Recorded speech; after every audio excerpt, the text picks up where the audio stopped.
70 साल बाद भी अगर लोगों को मूलभूत सुविधाओं के लिए लड़ना पड़े तो सिस्टम पर सवाल उठना लाजमी है। जहां एक तरफ विकास की बयार और विकास की रोशनी काफी तेज होने की हुंकार भरी जा रही है, वहीं दूसरी तरफ कटिहार में विकास से कोसों दूर कई ऐसे लोग हैं जो विकास की तरफ टकटकी लगाए बैठे हुए हैं। नमस्कार, मैं विकास कुमार और आज आपको दिखाते हैं कटिहार के एक ऐसे गांव की कहानी जहां विकास की रोशनी अब तक नहीं पहुंची है और हुक्मरान विकास के दावों की तेज रफ्तार की हुंकार भर रहे हैं। एक रिपोर्ट। आज वाकई मुझे ये देख करके खुशी होती है कि नीतीश बाबू जैसे कर्मठ, शालीन, गरीब की चिंता करने वाले व्यक्तित्व ने कैसे बिहार को उस पुराने दौर से बाहर निकालकर एक नई दिशा दी है।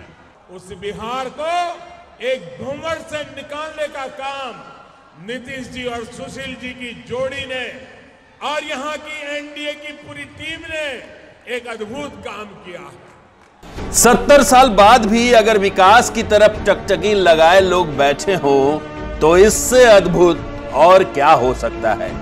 जिस न्यू इंडिया का दम भरकर चमकदार शहरों की तस्वीर दिखाई जा रही हो तो इससे अद्भुत और क्या हो सकता है। सच में अद्भुत है कि 70 साल बाद भी विकास की बौछार तो छोड़िए, विकास की एक बूंद भी नहीं गिरी इन लोगों पर।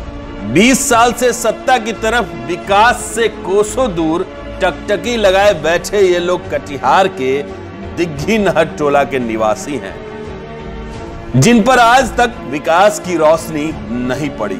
कई सांसद आए, कई विधायक आए, सबने इन्हें विकास रूपी मृग तृष्णा दिखाकर वोट तो ले लिया, पर इन्हें इनके हाल पर ही छोड़ गए। ही नहीं तो क्या बोलेंगे। बोलने का मतलब ये हम लोग नहर पर रहते हैं, ना राशन कार्ड है, ना रहने का ठिकाना है। जब भी कोई चीज के लिए आता, जब भी बोलते तो नहीं होता। वोट गिनाने के लिए जाते हैं लेकिन हम लोग को कुछ मिला ही नहीं आज तक। कोई मुखिया भी सहायता नहीं करता, कुछ नहीं। तब हम देखें कि गुड़ बन रहा है, चूड़ा बन रहा है, हम लोग को कुछ नहीं मिलता है। हम लोग को पन्नी तिलक नहीं मिलता है, हम लोग को कुछ नहीं मिलता हम लोग को। जी सर, हम लोग तो 20 साल से हम लोग वोट गिराते हैं, कहाँ कुछ मिलता है। ना राशन मिलता है, ना पानी मिलता है। अभी तक शौचालय नहीं मिल रहा है, ना जमीन मिल रहा है। इस बार वोट मांगने के लिए आएगा तो उसका हाथ में झाड़ू लेकर मारेंगे, मार के बाहर करेंगे। देश और सूबे की राजनीति सदियों से गरीब और निसहाय के इर्द गिर्द ही घूमती रही हैं। कई नेता इन्हें विकास की चकाचौंध दिखाकर जीत गए तो कई अपने आप को गरीब का मसीहा और विकास की गंगा बहाने के लिए इन दिनों अपने आप को जेम्स बॉन्ड की तरह प्रस्तुत कर रहे हैं। लेकिन किसी ने इस वाजिब समस्या से निजात दिलाने और मूलभूत सुविधा उपलब्ध कराने की ओर एक छोटी सी पहल अब तक नहीं की। ना स्कूल है, कोई स्कूल नहीं बना के देता है सरकार। हम लोग के यहाँ खाने पीने का भी बहुत तकलीफ है। बोलते हैं सरकार लोग आता भी नहीं है देखने के लिए कि बच्चा लोग कैसे रहता है, नहीं रहता है।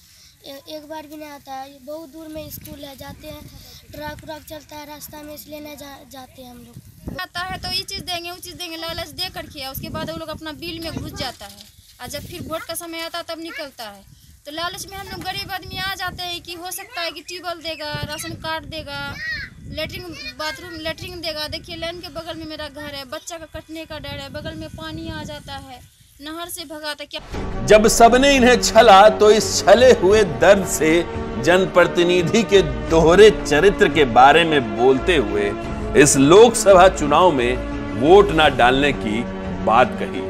और वजह शायद ये भी है कि इन लोगों ने हर पार्टी के उम्मीदवार को अपना वोट देकर ये महसूस कर लिया होगा कि नेता जो चुनाव में वादा करते हैं वो महज एक छलावा है। हम लोग का जिंदगी नहीं है, हम लोग क्या जानवर क्यों लेता है वोट जब कुछ देता नहीं है। तो मत ले वोट, छोड़ दे हम लोग को। जब ऐसे ही जीना है तो वोट क्यों देंगे किसी को जब नहीं कुछ देगा। तो ना हम लोग बच्चा को पढ़ा सकते हैं, ना अच्छा जिंदगी जी सकते हैं सरकार रहने के पर भी। जब तक हम लोग को कुछ नहीं मिलेगा तब तक वोट नहीं मिलेगा। इस बार वोट मांगने के लिए आएगा तो उसका हाथ में झाड़ू लेकर मारेंगे, मार के बाहर करेंगे। वैसे विपक्ष का काम सवाल उठाना है, उठाते रहिए, लेकिन जब सरकार और इसके नुमाइंदे कुछ सुनने को तैयार ना हो तो बोलने की आजादी और सवाल पूछने की आजादी के कोई मायने नहीं रह जाते। सुनिए इस मामले पर राजद के युवा नेता आशु पांडे ने क्या कहा। जहां इस देश के प्रधानमंत्री डिजिटल इंडिया की बात कर रहे हैं, इस देश के प्रधानमंत्री स्टार्टअप इंडिया की बात कर रहे हैं, इस देश के प्रधानमंत्री मेरे गरीब भाइयों और बहनों जैसे एक ऐसा वर्ड का यूज़ करते हैं जो उन्हें इमोशनल अटैचमेंट करने की बात करते हैं। आज 21वीं सदी में इस बिहार में और कटिहार में ऐसे भी लोग हैं जिनके रहने के लिए घर तक नहीं है, ऐसे भी लोग हैं जिनके पास अपना एक छत नहीं है, ऐसे भी लोग हैं जो सरकार का एक योजना उन्हें नहीं मिलता है, एक राशन के नाम पे एक दाना तक नहीं मिलता है। सिर्फ वोटर आईडी कार्ड इनका बनाया गया है। वोटर आईडी कार्ड के नाम पे सिर्फ वोट लेने के लिए जब नेता आते हैं इनसे वोट लेते हैं। आज 20 साल हो गया, 20 साल में किसी के पास पहनने के लिए कपड़ा नहीं, रोटी नहीं, मकान नहीं, जबकि हमारा संविधान साफ कहता है कि हमारे देश में जो सब समाज की जो सबसे अंतिम पायदान पे जो लोग हैं उनके लिए हमारा सारा व्यवस्था, सारा तंत्र काम करता है। बहरहाल देश की समुचित विकास के लिए हर तबके का विकास होना जरूरी है। ठीक है, सियासत कीजिए, लेकिन जब भी अद्भुत विकास की बात करें तो उससे पहले 21वीं सदी के न्यू इंडिया की इस तस्वीर को जेहन में रखें। Imran Khan, times news, Katihar.